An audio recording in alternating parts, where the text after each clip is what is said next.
Thank you. So if you want to just move on, Johnny. So let's meet the team. As I've already mentioned, I'm Jerry Silverstone. I'm the Managing Director of Silverstone Communications. We're a community engagement consultancy. We're based in the Southeast. I have over 20 years of experience of working in communities like yours on sensitive issues. And yes, I know I'm being paid by the client, but my brief to them is that I'm the conscience of this project. My job is to give Marco and the team a hard time on your behalf. Marco, in that light, do you want to introduce yourself, please? And take yourself off mute. Absolutely, sorry. Good evening, everybody. My name is Marco Nardini. I'm a Managing Director of CW2 Capital. We're the promoter behind the Winterbourne Fields project we're speaking to you about this evening. And Kevin. Good evening. I'm Kevin Powell. I'm consultant at CW2 with a specialism of healthcare and leisure properties. And David. Good evening, everyone. I'm David Churchill. I'm a planning partner at Carter Jonas. Carter Jonas is a multidisciplinary real estate advisory firm that was established back in 1855 and has a long history of delivering developments up and down the UK. And Johnny. Good evening, everybody. My name is Johnny Clayton, bottom left of the screen. I head up the National Master Planning and Urban Design team at Carter Jonas, and we specialise in the design and community engagement process for new settlements and extensions to existing settlements across the UK. And Dan. Good evening, everyone. My name is Dan Town. I'm a director at OSG Architecture. We're an East Kent-based architectural firm specialising in housing, education and commercial projects, including low-carbon residential schemes. And Jason. Good evening, everyone. My name is Jason Lewis, Director of Transport Planning at Stantec, based in Ashford. My mother's family hail from Bourton and Faversham, and I'm from Canterbury myself. So this is a well-trodden road for me in my younger years, so I know the area particularly well. And we also have on the bottom right there, Kieran. Kieran Gregson works with David Churchill at Carter Jonas, and his specialism is in planning. We've also got a colleague of mine on the call as well, Sophie Law-Smith. And Sophie is just really to help us or to get me organised. And so that's the team that we have this evening. And as I said, this is your chance to meet us and to talk with us and to raise your questions with the team. Can I have the next slide, please, Johnny? So as you may be aware, we did have a community engagement event workshop in December. And in that session, we had 4 main themes that we discussed and that we focused on. And those conversations were a really useful way of us being able to focus and being able to work to be able to evolve our master plan. And so those are the themes that have constantly have come to the fore when the master planners have been looking at this project this year. So they were around actually the natural environment and actually how this complements the existing environment around Winterbourne Fields, around mobility, around transport, around how you create a new community and everything that goes with that, and also what the world is looking like in this post-COVID world that we are slowly emerging into. So those were the 4 themes, and I'm just trying to think. I'm just looking to see if we had people that were on that call. If you were, well, welcome back, and thank you for coming back again. Can you go to the next slide, please? Thank you. So we've also been working hard in the local community, and we're doing this because we want to be a good neighbour. We're listening to you, we're engaging with you, and we're learning from you. Now, if you'd listen to some people, you'd think that the scheme was universally unpopular. Yes, we know that this scheme is going to cause, for some people, anxiety and for some, disruption.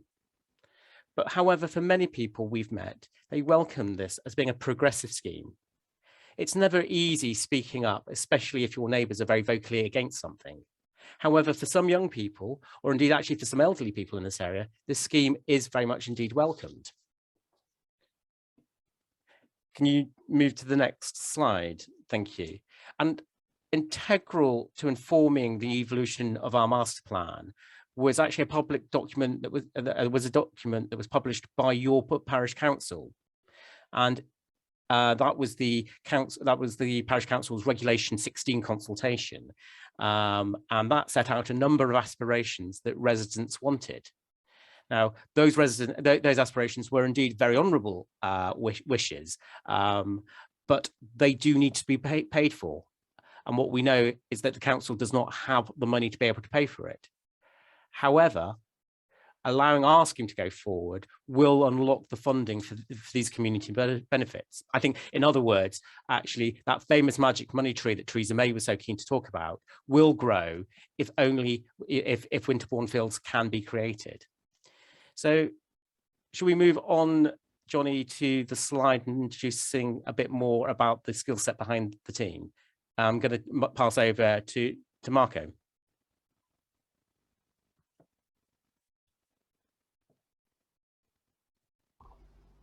You're muted, Marco.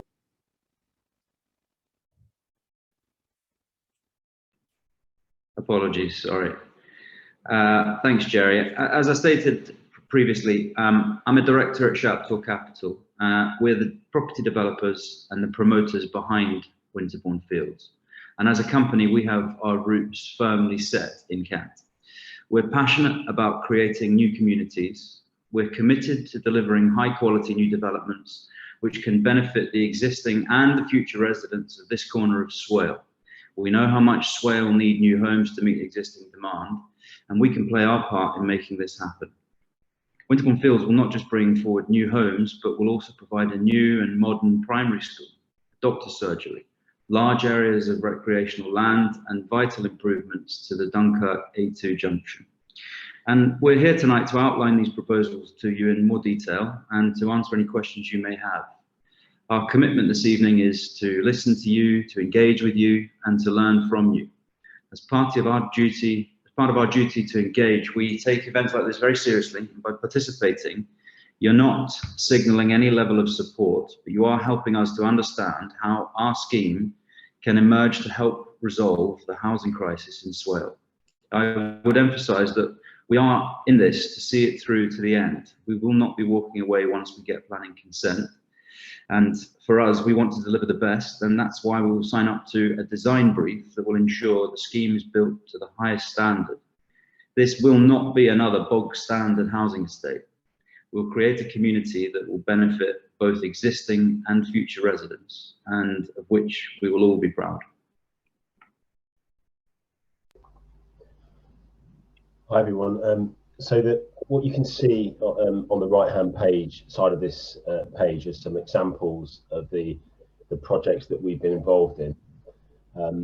Everything you see in front of you, these are all projects that are live, that are happening at the moment, and all of these projects have been, all of these proposals have been developed in coordination and consultation with local planning authorities and with local communities. The project you see to the north of the screen, that's west of Ifield. That's a 10,000 home extension to Crawley, actually with the land sitting in the neighbouring borough of Horsham. And this project it involves the creation of 3 new villages and some major improvements to existing infrastructure, including a new Western Relief Road around the edge of Crawley and a new railway station. The project, and hopefully you can all see my cursor to the northeast corner. This is a major expansion to the north of Manchester. This is a 10,000 home settlement with lots of community facilities in there and a brand new village centre to home 25,000 people in between 2 local authorities of Bury and Rochdale. A slightly smaller scale, you can see in the centre of the screen here, a project that we've been involved in on behalf of the DIO, which is the Defence Infrastructure Organisation. This is an existing barracks site, army barracks site north of Winchester. We've created a new village, which is about similar size to what we're proposing in terms of the size of the site over in Winchester, 850 homes, a retirement and care village, a new park and ride facility, and some commercial employment development. And to the centre of your screen here, this is a proposal in Buckinghamshire for the Epilepsy Society, which is a charitable trust doing some great work over there. And we promoted land for them, which is an extension to their research and development HQ for about 750 homes, which we've secured an allocation with a broader expansion up to 1,500 homes. So this is similar size to what we'll go on to talk to you about shortly at Winterbourne Fields. That just gives you a flavour of the type and scale of projects that we're involved in elsewhere in the country.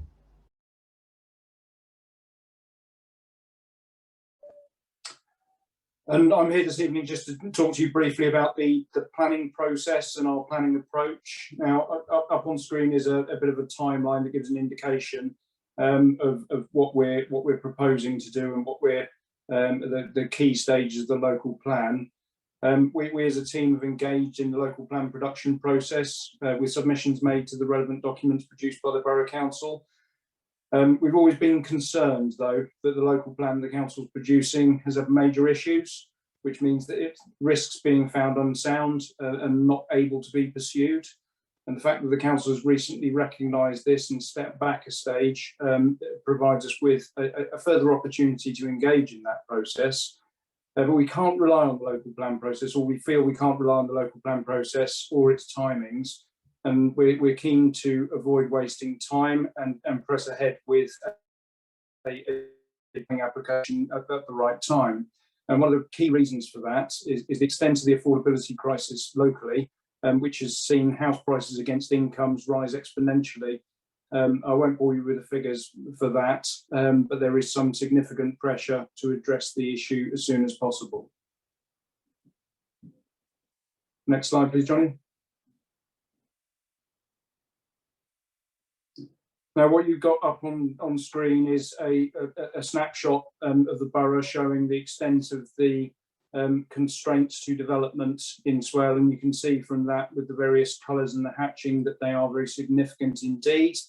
However, the dilemma for the council is it needs to accommodate development for long-term growth.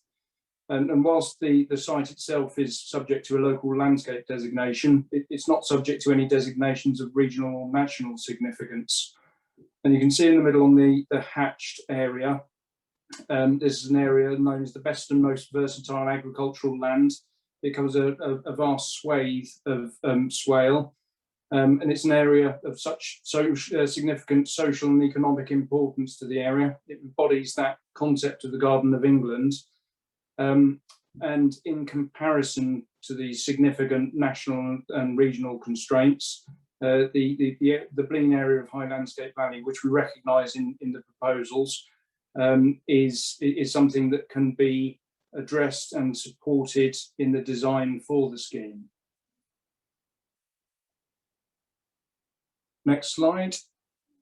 Over to you, Jason. Thank you very much, David.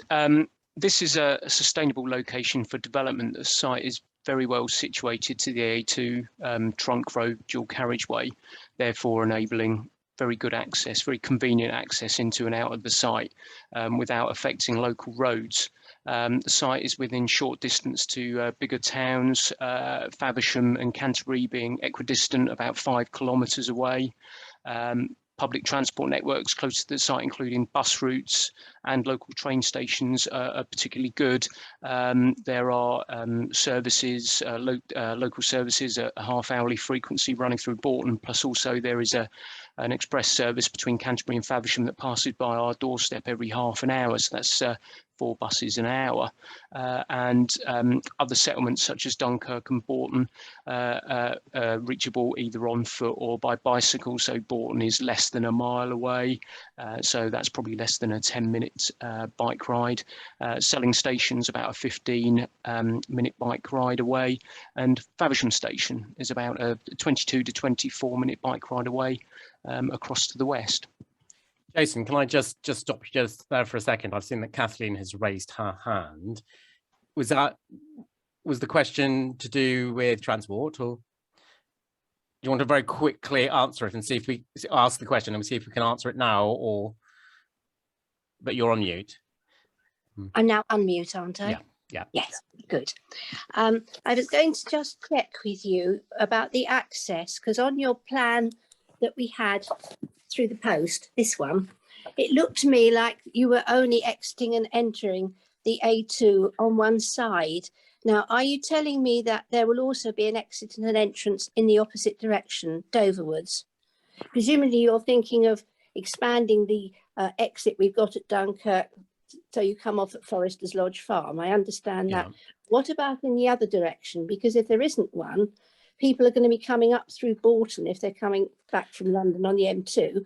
So Kathleen, your question is will there be slip roads in both directions? Yeah, exactly. Yeah. Jason will come on to that, because I know what the answer is, and hope, and I know he will, and he will definitely answer that question. So sorry, Jason. Back. Thank you very much. Back to you. Yes, certainly. Thank you, madam. Yes, there will be slip roads in both directions. We've got a visual of that in a later slide, so I'll leave you in suspense just for a couple of minutes, and then we'll come on to that in a second if we can. Yeah.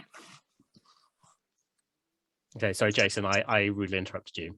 No, that's fine. I came to the end of my slide, Jerry, at that point. Okay, so moving on. So we wanted to present to you the opportunity for a new village settlement at Winterbourne Fields.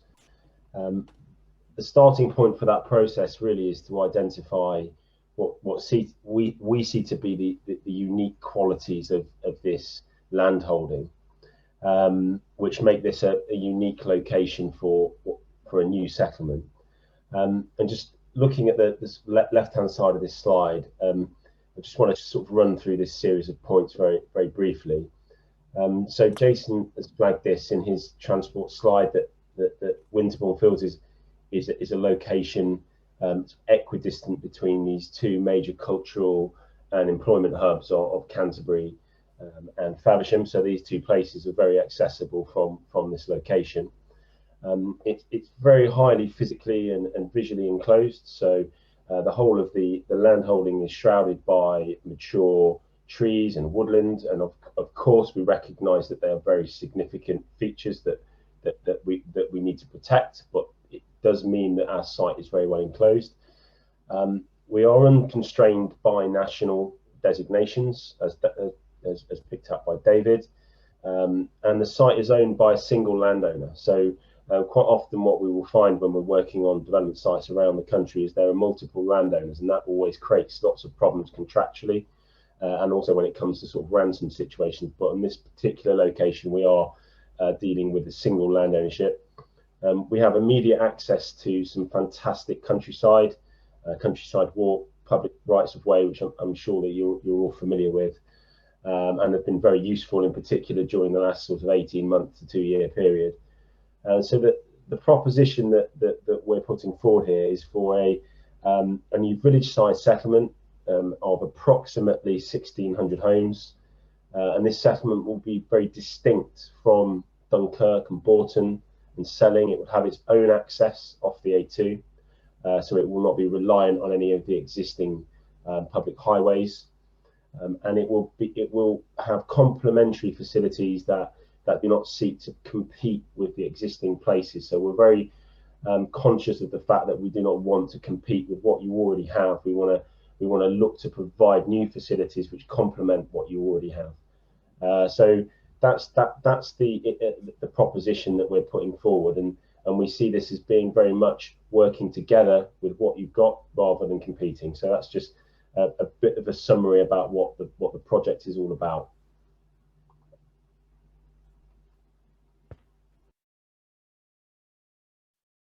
Thank you, Johnny. We're just going to run through now some of the existing community infrastructure that's in the local area. As I already said, there is excellent connectivity to the A2 trunk road, which affords very easy access then to the M2. onwards to Faversham and then west to other towns and so on, but also onto the A2 eastwards towards Canterbury and Dover. Public rights of way routes are numerous across the site, so they link a lot of the woodland areas surrounding the site and also through to Selling, Bourton and Dunkirk in numerous directions. There are a couple of crossings at the current time of the A2, one on the bridge crossing over from the gate services, and another one crossing over via an underpass from Dunkirk Road North, I think, through to Dunkirk Road towards Selling. And there's several local amenities available in Dunkirk and also Bourton within around about a mile's distance of the site. There's a cycle route that currently runs between Faversham and Canterbury, but numerous opportunities also to use local lanes and local routes to cycle to other destinations.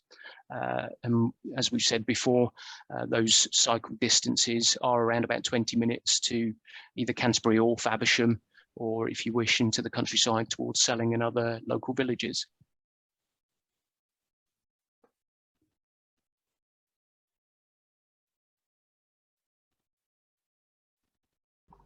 Apologies, I was on mute there. The first step along the process of creating a new place for us is always doing our homework on the location and on the site. What's presented in front of you is what we call a considerations plan. So we've appointed a whole range of technical consultants as part of our project team who aren't on the call today, but there's a lot more of us than this, but we didn't want to overwhelm you with too many people. And that includes ecologists, it includes landscape and visual impact assessment specialists, flood risk and drainage specialists, highways experts. We've got Jason here today, and people who deal with every single facet from noise to air pollution, to create this knowledge bank and this understanding of this site and this location. What that doesn't do is that doesn't bring in local knowledge, local experiences of living in and around this location, and that's something obviously that we would really love to hear from you. You know, we don't live in Bourton, we don't live in Dunkirk or Selling, so that's really why we're keen to get that real local knowledge, because we're aware that there's things that we inevitably miss and that we're not aware of. But just to touch upon some of the real technical issues that we know that we need to deal with. This land holding is classified as the lowest grade of agricultural land. Conversely to the large swathes of the wider borough, which David touched upon earlier, which is rich agricultural land. This land is not in that category. It is classified as very low grade land. But around the land holding, there are some fantastic assets, including the ancient woodland, Brotherhood Woods, Winterbourne Woods. And these are finite resources, we're aware, that need to be protected. You know, the ancient woodland across the country is under pressure, and we're aware that we need to make sure that that is conserved at all costs. We're also aware that there are some fantastic assets in the site, including some of the hedgerows, some of the trees, and we've recognised that, we've identified where they are, we've recorded it, and we want to make sure we design around these features when we come to the next stage of development of a master plan. The land holding itself has a natural landform which falls towards a drainage ditch, which runs sort of from a south to north direction and sort of exits over here. We're aware that all of the surface water and all of the drainage falls towards that point, so that's another key consideration in terms of how we ensure that our development is sensitive in terms of how we manage surface water and drainage. And we're also mindful that we need to also protect the setting of existing residents who live within Foresters Farm.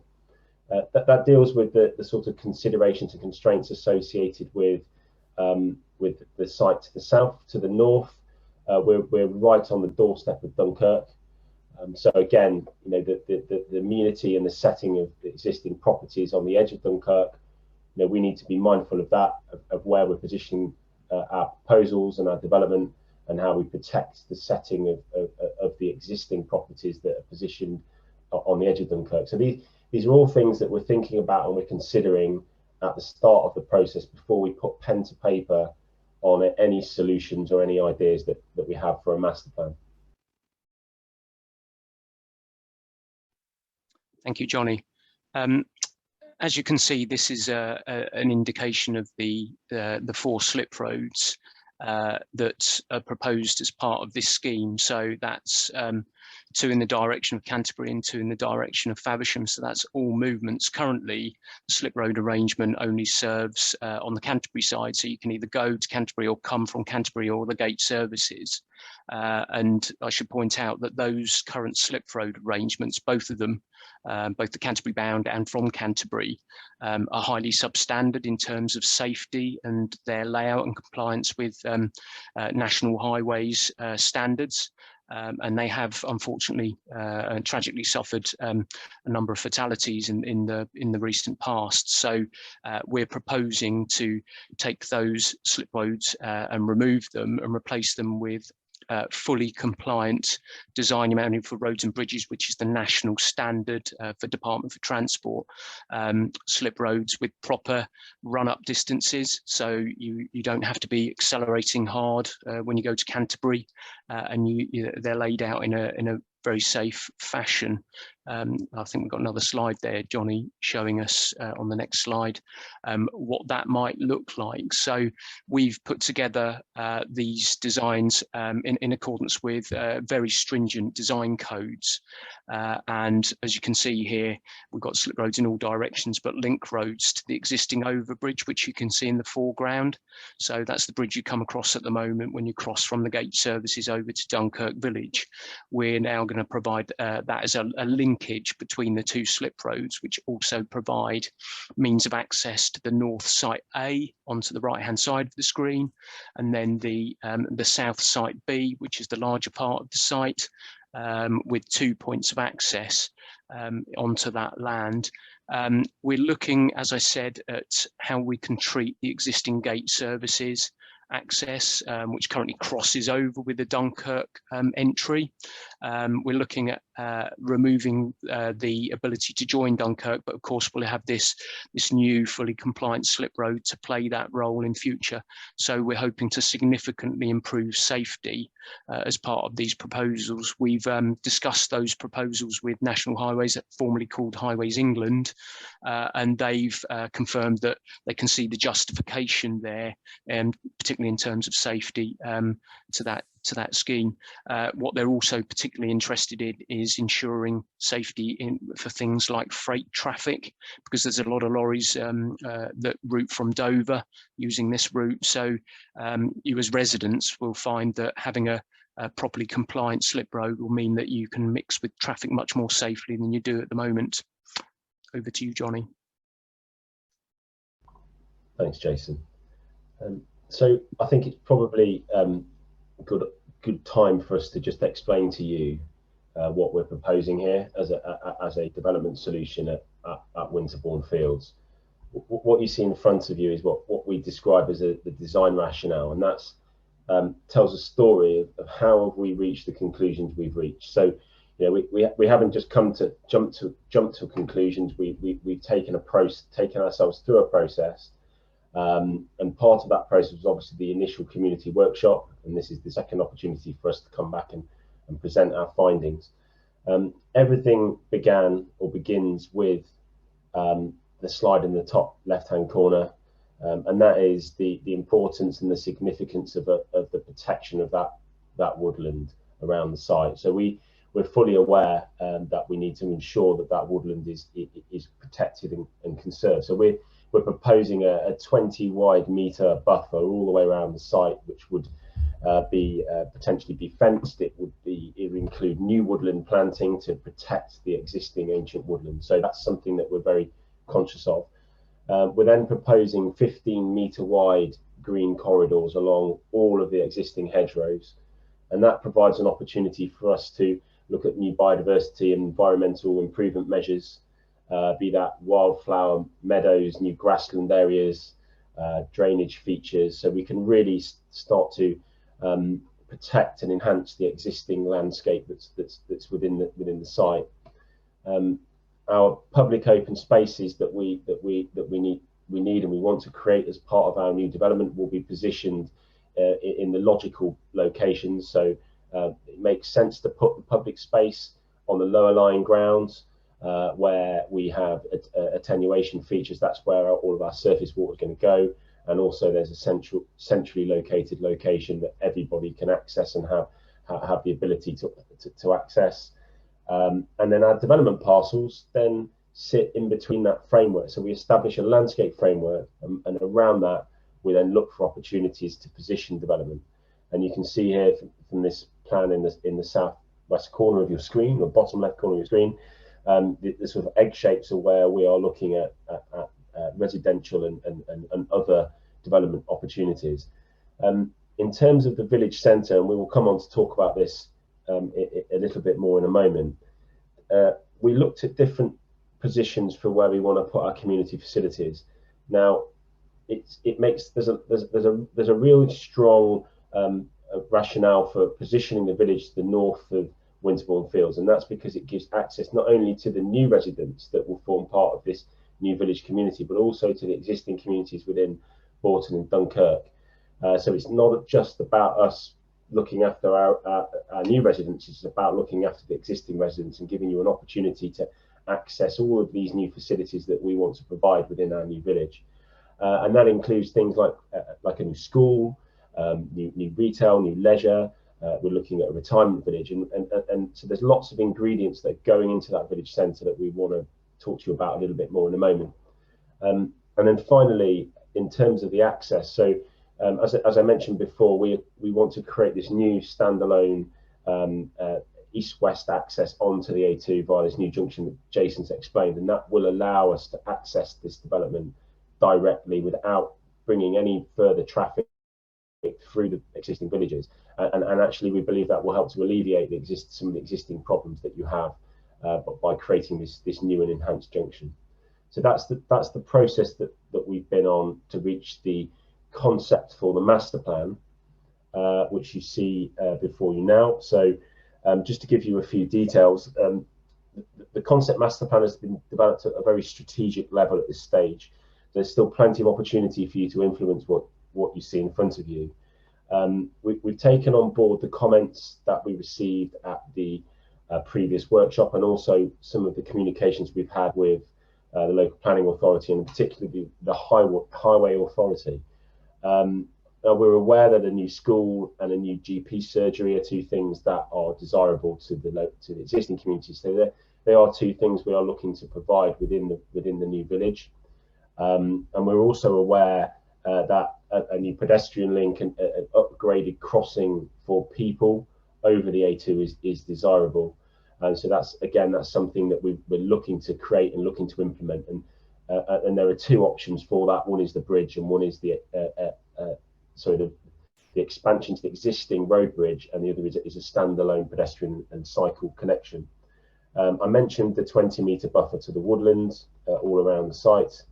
And to the north here, we are looking to create some employment. So the area that you see in blue, we are looking at the opportunity for some small workshop type employment spaces and small scale offices, and then also some new residential development to the north.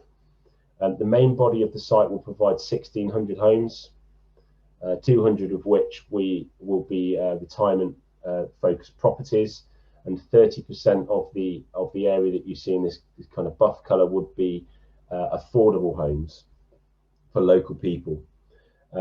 We are also looking to provide over 23 hectares of green space, so that equates to 35% of the existing landholding being new accessible open space. There are rights of way that run through the landholding, but we are going to provide new public space, new accessible space that is no longer arable land. It will become recreation space for use by these new residents and existing residents. And finally, just in terms of connectivity, I mentioned this cycle route. We're also looking to create a new health and fitness trail, which will be 5 kilometres in length, which runs around the perimeter of the site.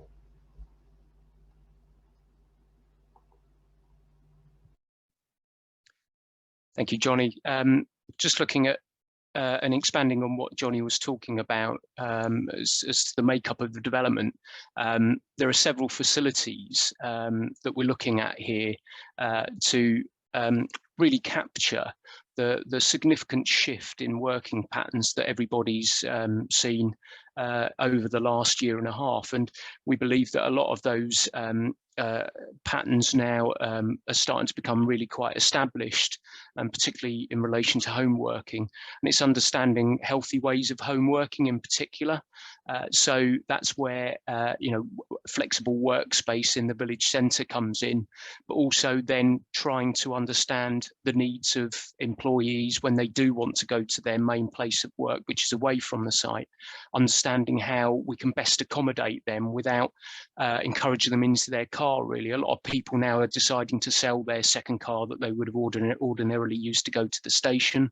And it's providing a level of service by bus transport, by cycling in particular, to get to those train stations at Faversham and Canterbury, where you can high speed into London or slow speed to Victoria and Cannon Street or so and so on. So it's having a bus hub there, which is almost a bit like an airport lounge type facility where people can go and be comfortable, warm, and wait for their bus to turn up.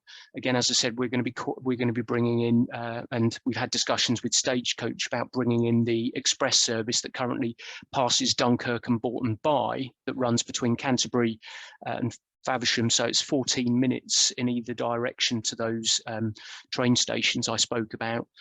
So we can bring that in and actually allow one bus every 15 minutes through the main part of the day. That's a significant benefit to people of Dunkirk in particular, because they'll be able to walk to the bus hub and then pick up those services, which will be a real benefit. Within the site itself, we're looking at developing a street hierarchy that it points more towards pedestrians and cyclists first rather than traffic. Historically, urban planning has been about prioritising the car. We're ripping that rule book up.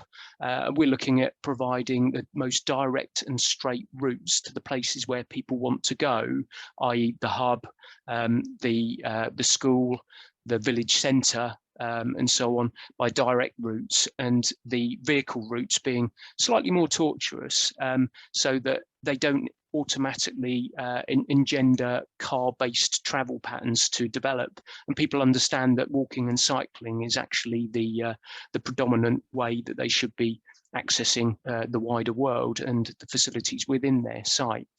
We spoke a bit about the EV hub as well. We obviously are living in a world where carbon and global warming and climate change are really big challenges that are going to come up and affect everybody, and things that we've got to act on for our children and our grandchildren in years to come. And we've been engaging with various providers about providing a high-powered EV hub here. So that's minimum 150 kilowatt charging speeds, which, you know, at the higher speeds, you can get a charge on quite a large electric car in about 18 minutes. That's a facility that will also be available to local people as we all start rolling into electric cars in the years to come. It's mandated that cars will be all electric by 2035. So having that high-speed facility for people to use, for anybody to use, it'd be a public facility in the village, also being close to village shops, cafe, and so on. So being able to charge a car, go and grab a drink, grab some shopping, it just makes things much more convenient for people and existing communities nearby as well. We're also looking at future proofing. There's a lot of discussion at the moment about other technologies that around the other parts of the world are starting to come in. Stantec as a global business are working in the west coast of the United States on one of the first autonomous vehicle live developments. So we've seen a lot of this on the TV where it's only test beds at the moment, but this technology is actually starting to roll out. It's probably going to be a few years away yet, but what we're trying to do is ensure that this development is ready and the infrastructure is able to take that future upgradability. And as part of that, 5G telecommunications infrastructure is going to be absolutely key. So at the moment, you get a lot of good functionality out of your 4G telephone services, and a lot of people here have probably got all that at the moment, but 5G is a step above, and it will mean that you'll be able to capitalize on a lot of that new technology that comes along, things like automated delivery services and so on from internet shopping and so on. But the benefits are quite wide ranging. And I think we're now going over to Dan. Thanks, Jason. So moving on to the village centre, we have a real fantastic opportunity to create a new and exciting community hub for both the Winterbourne Fields residents and certainly and more importantly probably the existing Bourton, Dunkirk and Selling residents.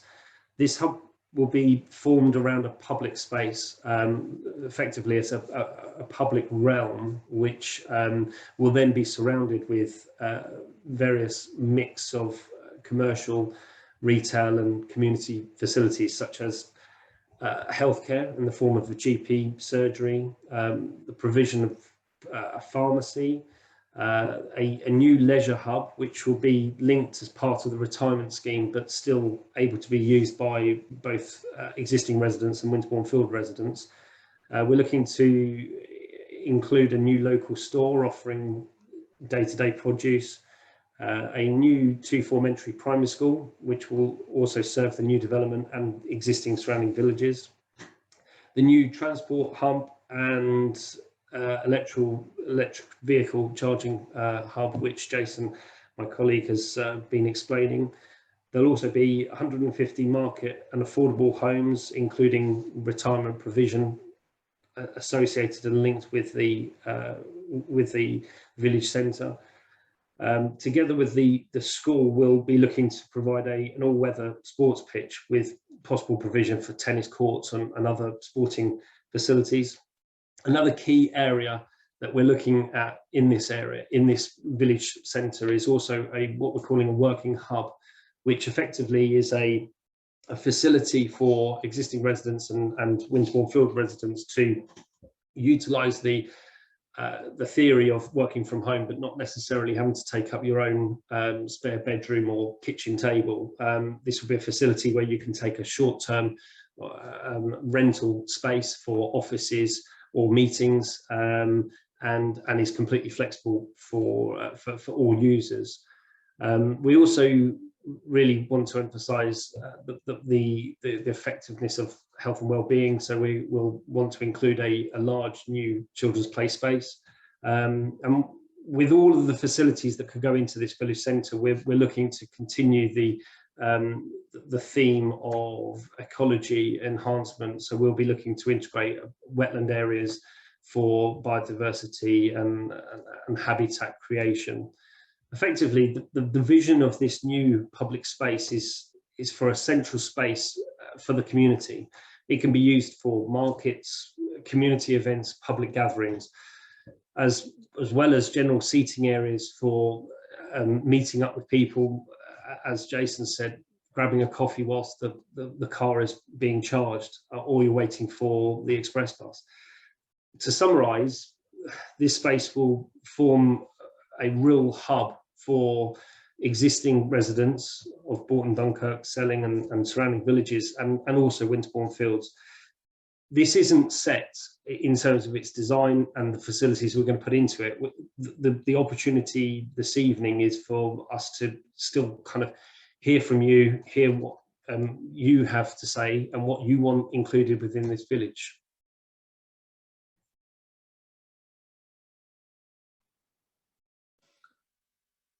And so it falls to me to summarise some of those community or key community benefits that are proposed as part of this scheme.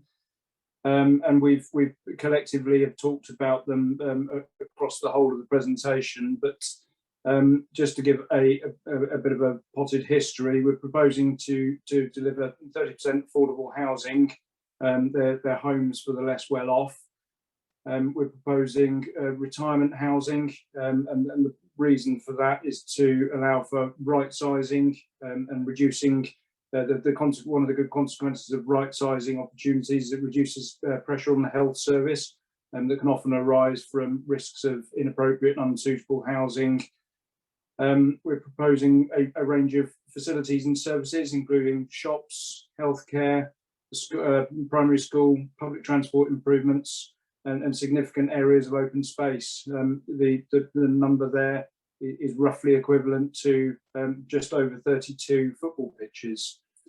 Delivering the scheme will allow us to deliver also significant improvements to the access to the A2.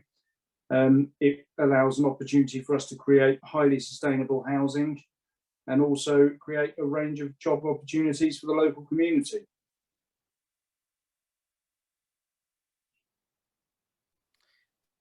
So we're now coming towards the end of this presentation. I think probably just it falls to me just really to wrap up and say, well, what are our next steps? We'll continue to produce our regular newsletters. We will use the website, and we've also got 3 other social media channels. We've got Twitter, Instagram and LinkedIn, and we'll also continue to offer briefings and meetings. We want to talk to you, we want to hear from you, and we will, before we submit our application, we will host a public exhibition which will be in real life, fingers crossed, and will be in Bourton or in Dunkirk. So that's those next steps. I think the next bit, John, if you can just take us on, is really, you know, we need you to engage. You know, we've been talking at you for a long time now, so it's your turn now to talk to us and to engage with us. So should we all pause there and just start taking some questions? We're looking at a couple of options for the gate services link. You will still be able to walk to the gate services on both options. But we're currently discussing with National Highways how we deal with the current poor crossover situation between the gate services exit and the Dunkirk entry, because you know the slow moving lorries leaving gate services quite often get in the way of fast moving cars leaving the A2 wanting to go to Dunkirk. So we're going to have to close something off, but we're replacing that with brand new slip roads, just a short way along the A2, a short distance, as we showed on the diagram previously. With respect to the Canterbury bound slip road that goes past the pub, and just to the top right of that plan, we will be seeking to close that slip road, but you will still be able to get access in and out of the pub and those dwellings that are further along there, that front the A2 dual carriageway a bit further off the plan. And the reason being is that they can't remain open because, I mean, they're highly substandard anyway, and they are a safety risk, but we're looking to significantly improve them and provide significant benefit to road safety as a result of these proposals. The planning process is sometimes long and complex. There's obviously a long way to go for us in having the application determined. And one of the next steps is to go through the pre-application process with the council. That pre-application process, or the intention of that pre-application process, it allows us to understand some of the potential concerns, potential opportunities of a variety of stakeholders. We were obviously looking to get feedback as much as is possible from the local community. Sorry, Jerry, I'm getting a bit of disruption in the background, but fundamentally, There's a accepted, understood need for growth. That's the reason the council's going through its local plan process. As I said before, we don't necessarily trust the council is going to get that right, or will deliver something in sufficient time to address this, the housing crisis as a whole. Alongside that, there's obviously an affordability crisis. And our view on this proposal is fundamentally, it's not just another housing estate that's tacked onto the outskirts of an existing settlement. It's a proposal for a new village, which allows an exciting opportunity to do something a little bit different. It allows us to introduce all of these services, facilities and amenities. And ultimately, we believe that it's the best option for growth. And so in that context, we're very optimistic that it will be granted planning permission. Well, the issue about housing need is a nationwide issue. You may have heard in the press that across a number of years, the government has been promoting the need for at least 300,000 dwellings per annum. That's obviously a significant number. It's across the UK as a whole. Obviously, Swale is a part of that, and that's the reason that we need growth. Obviously, the population is growing for a number of reasons, and that figure is filtered down to local authority levels. Thanks, Jerry. Well, in simple terms, I said it at the at slide 17, where we were talking about the key benefits. 30% of the of dwellings proposed will be delivered as affordable housing. We are obviously we work in the context of the government advice and local advice as to what constitutes affordable housing. But one of the significant recent events in the world of affordable housing, if I can put it that way, is the requirement to deliver 25% of that affordable housing as first homes. Now that equates to roughly 120 first homes. There'll also be a range of affordable housing available for rent, and there will be intermediate, which is shared ownership housing. So across the whole of that affordable housing, there will be a range of tenures, and that it's precisely that kind of housing, shared ownership in particular, which will be given priority to key workers that can accommodate teachers, it can accommodate doctors, it can accommodate nurses and staff associated with those facilities. So this proposal is directly speaking to that demographic, seeking to provide an opportunity for that demographic. And of course, key workers covers a vast additional array of workers, unfortunately not planners, but it covers police officers, it covers ambulance, it covers a vast range of those key professions. But the number as a whole is more than sufficient to accommodate all of those uses. And we'll make sure that any routing diagrams for traffic and walking and cycling are absolutely clear in the application when it comes forward. But yes, so you will join a new slip road. So you can't currently go to Brenley Corner and Faversham without going through Bourton Village. So you won't have to do that in future. What you can do is you'll be able to drop straight onto the A2, down Bourton Hill, and then you'll get to Brenley Corner. You'll go across to Brenley Corner, along to the A2 into Faversham. So yes, you will still use Brenley Corner roundabout. Just on that point while we're there, that junction is on National Highways Roads Investment Strategy to be upgraded. So we have spoken to them about that, but it's very early days at the moment, but they are looking at putting significant investment into that junction to improve it from what it is at the moment. Shall we call this evening's proceedings to a halt? And thank you very much all for your time this evening, and we will be in touch soon. Thank you.